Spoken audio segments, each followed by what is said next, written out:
রেজওয়ান, মনে করো তুমি আর আমি একটা জঙ্গলে যাচ্ছি, ঠিক আছে? যাইতে যেতে সামনে একটা কলা পাওয়া গেল। এটা কে খাবে? তুমি খাবেন না আমি খাবো? আমি খাবো না।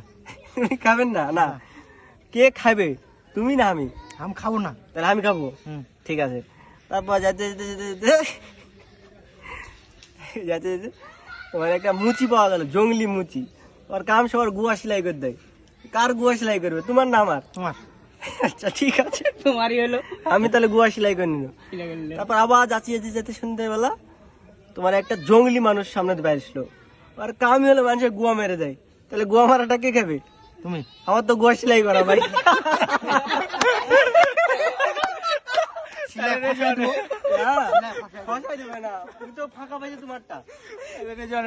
আচ্ছা ঠিক আছে, এটা এক পর্ব গেল। দ্বিতীয় পর্ব আবার আসলো। আবার দুজনে মেলা যাচ্ছি রাস্তায়, যেতে যেতে যেতে যেতে এবার একটা আপেল পাওয়া গেছে। কে খাবে?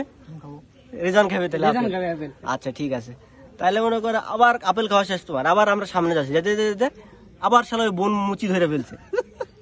আবার এখন একজন গুয়া সেলাই করা লাগবে। তাহলে কি সেলাই করবে? আমি। রেজান সেলাই করবে। আচ্ছা, তারপর মনে করো তোমার গুয়া সেলাই করে নিয়ে আবার যাচ্ছি, যেতে যেতে যেতে সন্ধ্যা লেগে গেছে। আবার ওই বন জঙ্গলি শালা চলে এসছে। এখন আবার ওই গোয়া মারবে। কার গোয়া মারবে তাহলে? তোমার। না, ও আর মুড চেঞ্জ হয়ে গেছে, এখন ইনটেক গোয়া নেবে।